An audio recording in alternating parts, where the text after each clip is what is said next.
Good morning, ladies and gentlemen. I want to thank you for taking the time to be here with us today, and it is my great pleasure to introduce you to Flourishing Endeavors. At Flourishing Endeavors, we are committed to keeping your communications on point. In this custom presentation, we will show you that partnering with us will result in success for your organization and why you need our help. This presentation will outline your business needs and the improvement actions that focus on 3 key areas of your organization where we have identified opportunities for success. Now that we have introduced why we are here today, we would like to tell you a little more about us. Our team of experienced professionals includes Caitlin Dempsey, Hyun Jang, Kyle Feldbauer, and myself, Marcus Moore. These partners bring varied skill sets that combine to make a unique pool of resources that span the entire spectrum of business disciplines. Together, we are able to provide unique solutions for our customers and are willing to guarantee the success of our work. Next, my business partner, Caitlin Dempsey, will discuss the statement of need. Hi, my name is Caitlin Dempsey, and I'm pleased to be talking about the statement of need for Flourishing Endeavors. So let's get started. Flourishing Endeavors is comprised of 5 enthusiastic team members whose goal is to help see an organization or department thrive. Here I will tell you how we can help improve your overall functioning and daily communication skills within the organization. Flourishing Endeavors strives to create a positive image inside and out for the organization we are working with, while improving the communication between the students and the staff at the financial aid department.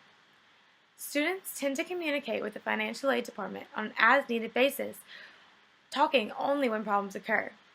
When the communication occurs only when problems arise, the department could be associated with a negative feeling.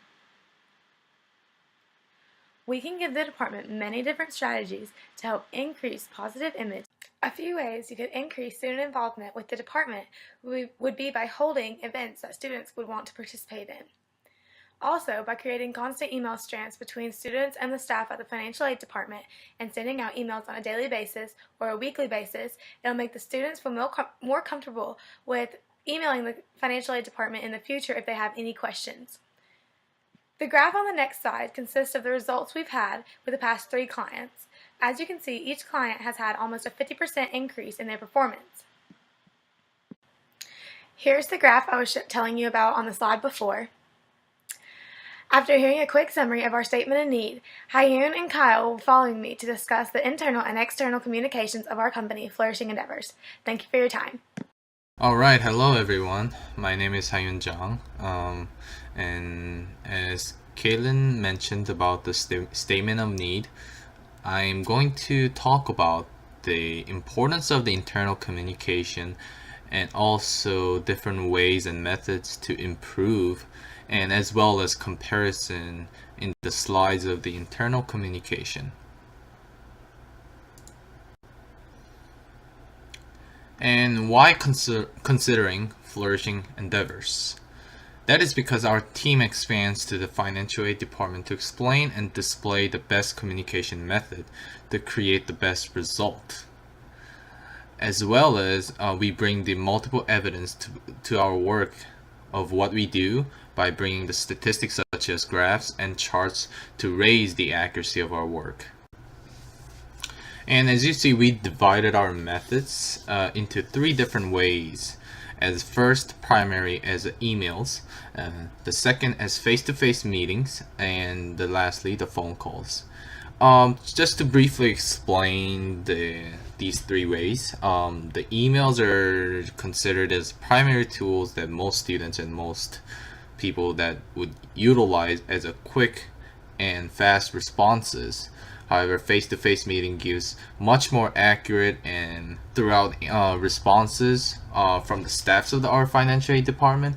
And lastly, the phone calls may bring as a hybrid result of those 2 methods. So in 21st century, the emails are one of the primary online tools that you can utilize, that every businesses actually utilize for brief and perhaps slightly detailed information to share. But in this case, any brief questions or concerns can be optimized into the emails and can be quickly answered by one of the staffs.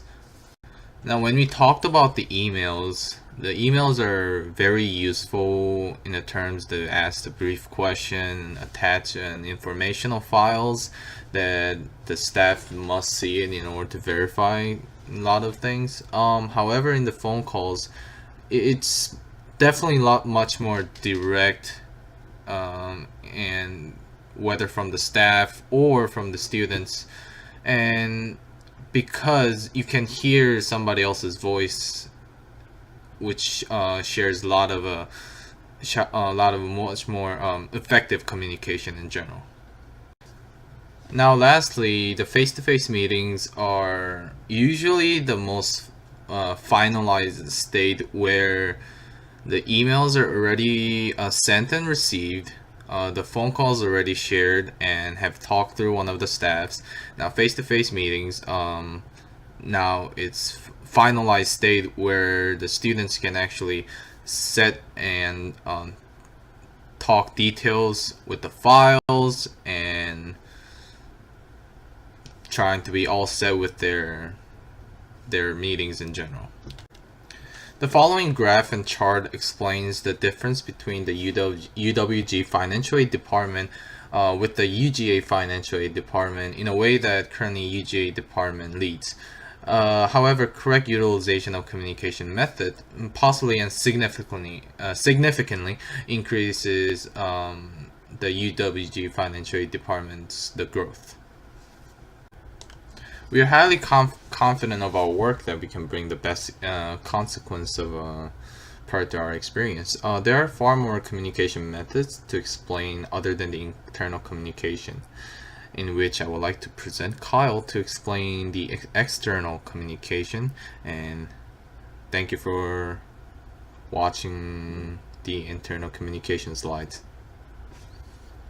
Hello, my name is Kyle Feldbauer, and I'm an employee with the Flourishing Endeavors. My team and I have analyzed UWG's financial aid external communications. Let's begin. After compiling research on UWG's financial aid external communication, my team and I have found your current external communications reach your audiences through UWG websites, social media, and advertising. As shown in graph 1.1, you can see UWG websites controls 65% of y'all's external communications. With this unbalanced marketing plan, it is very unlikely your organization will succeed and reach the complete audience you desire. As a proposal for external communications, we here at Flourishing Endeavors believe your organization needs to be more balanced, like shown in graph 1.2. Solely focusing on UWG websites will only target current students enrolled at UWG. Expanding your advertising and social media status will reach a far variety of incoming students while relaying informative material. My team and I performed a strengths, weaknesses, opportunity, and threats analysis, otherwise known as the SWOT analysis. We found suitable criteria for each category. For strengths, we decided availability and persistent contact is your organization's attributes. Your organization has walk-in times from 8 a.m. to 5 p.m. Monday to Friday, while also keeping constant email conversations. As earlier described, advertisement and social media is your organization's weaknesses, which leads me right into opportunity. Raising awareness on both the factors will create new audiences for which you can host events to further a connection.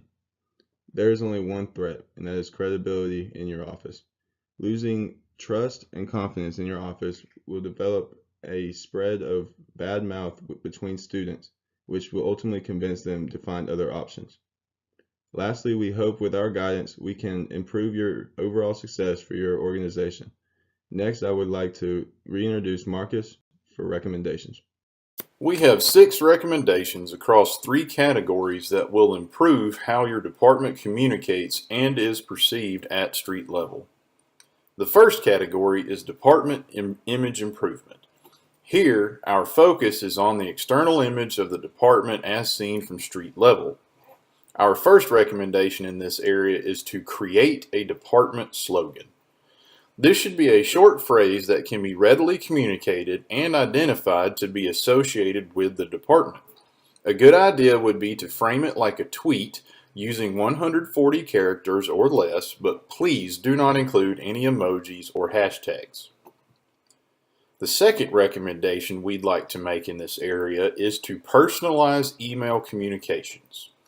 This can be done by including a professional photo and name of the person or department head in the signature of any email blast or form letter communications.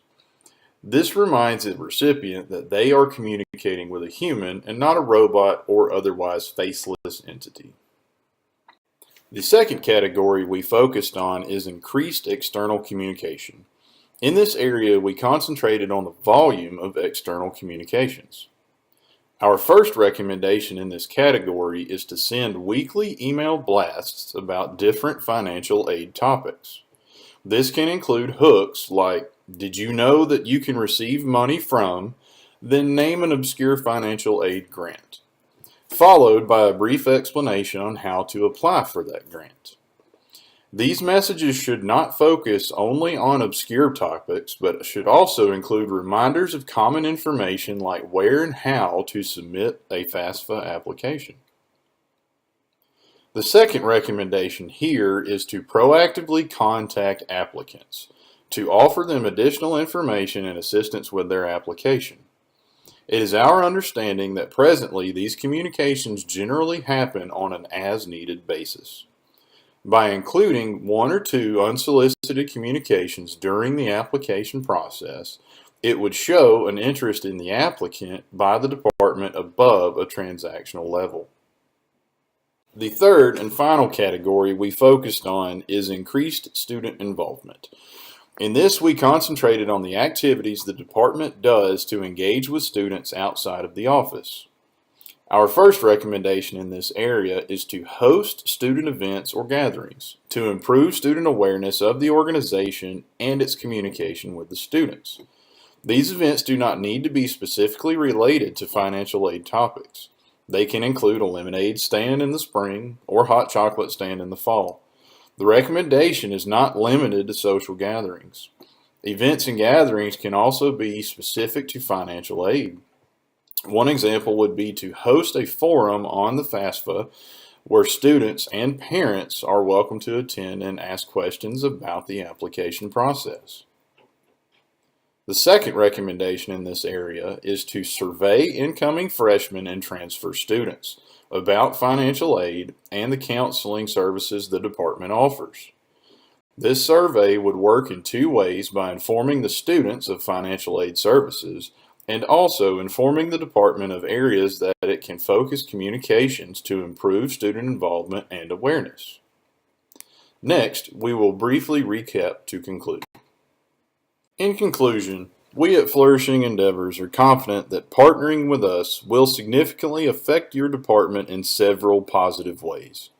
The analysis and recommendations enumerated in this proposal will aid the financial aid department at the University of West Georgia to stand out among its peers and be a shining example for financial aid departments at other academic institutions. Our experienced team ensures you that by following our recommendations, your department will improve its department image, external communication, and involvement from students. Following implementation, if these results are not satisfactory, we will refund a portion of your initial investment and provide 2 months of additional services free of charge. We are excited to partner with you in keeping communications on point. If we can be of any assistance to you during your review of this proposal, please feel free to contact us. And thank you very much for your time and attention today. We would expect our plan of action to take 3 to 9 months, depending on the state of the organization when we began partnership.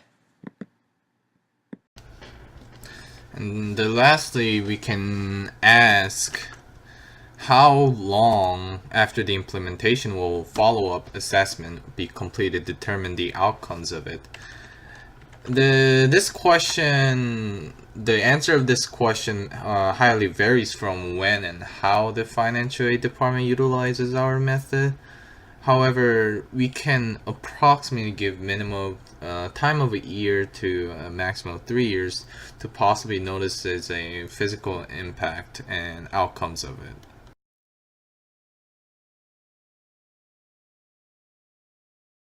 Yes, a dedicated resource will need to be available 2 afternoons each week until implementation is complete.